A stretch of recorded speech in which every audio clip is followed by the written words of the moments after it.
باشین بیاین دیگه، ما هم گشنمونه، با هم غذا بخوریم. ترشی هم باهاش میخوریم. این دیگه چیه؟ هیچ.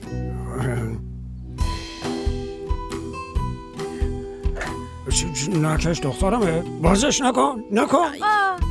این چیه؟ داشتیم فیلم میدیدیم.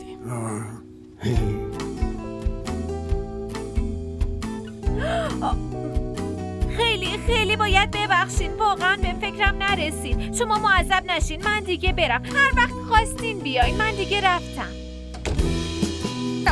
چرا دست و چشاشو برامون اینطوری کرد؟ بد برداشت کرد، فکر کرد چیزه.